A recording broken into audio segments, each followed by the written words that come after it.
My name is Jordan-Simpson, and I am the president of Auburn Theological Seminary. As the world is processing the results of the 2024 presidential election, I wanted to offer up the practice of lamenting.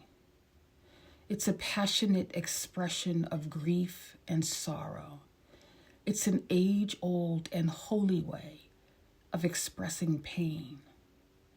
Like many of you, we are lamenting this political moment in the United States. And as leaders, we're also acutely aware of how our children and rising generations of young leaders are watching how we move and how we speak in this season. They offer us a mirror, reflecting our emotions, our actions, our fears, pains, sorrows, our hopes, and our dreams. So we offer them and you the practice of lamenting as a way of expressing your grief and sorrow, of clarifying what you feel. You don't have to quickly rally for hope. Feel what you feel right now. As those young and curious and fearful and hopeful eyes look to us, we're encouraging leaders to ask themselves some questions. What are you lamenting? Be honest with yourself and with your community. What is it about the results from the 2024 election that pains you?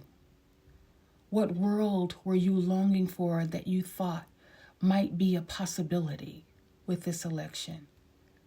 What met or unmet expectations now leave you grief-stricken? How are you expressing your lament? What do the youngest among you see when you offer your prayers and your songs of sorrow? How are you treating your neighbors? What words do you say or not say? Are there some practices you leave behind because they no longer align with your values? We at Auburn are lamenting the hurt and pain and fear that people are experiencing, many of whom were already experiencing great suffering before this election.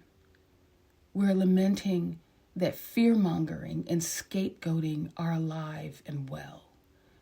They will be used to both achieve outcomes and to justify them.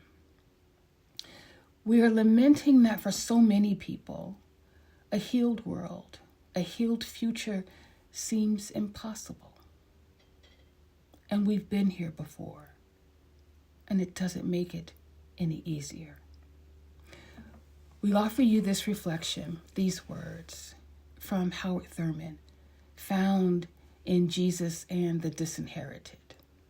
There he says, "Fear is one of the persistent hounds of hell that dog the footsteps of the poor, the dispossessed, the disinherited.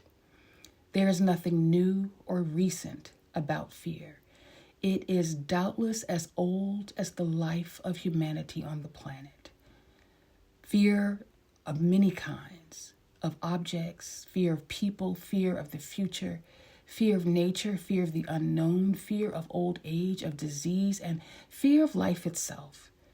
Then there is fear which has to do with aspects of experience and detailed states of mind. Our homes, institutions, prisons, churches are crowded with people who are hounded by day and harrowed by night because of some fear that lurks ready to spring into action as soon as one is alone, or as soon as the lights go out, or as soon as one's social defenses are temporarily removed. We grieve that fear is the narrative holding the upper hand today. Our resolve is that fear will not win us over. Auburn Seminary is working to support leaders to lead, not with fear, but with love. No false promises, no words of superficial optimism. Today, love leads us just to lament with you.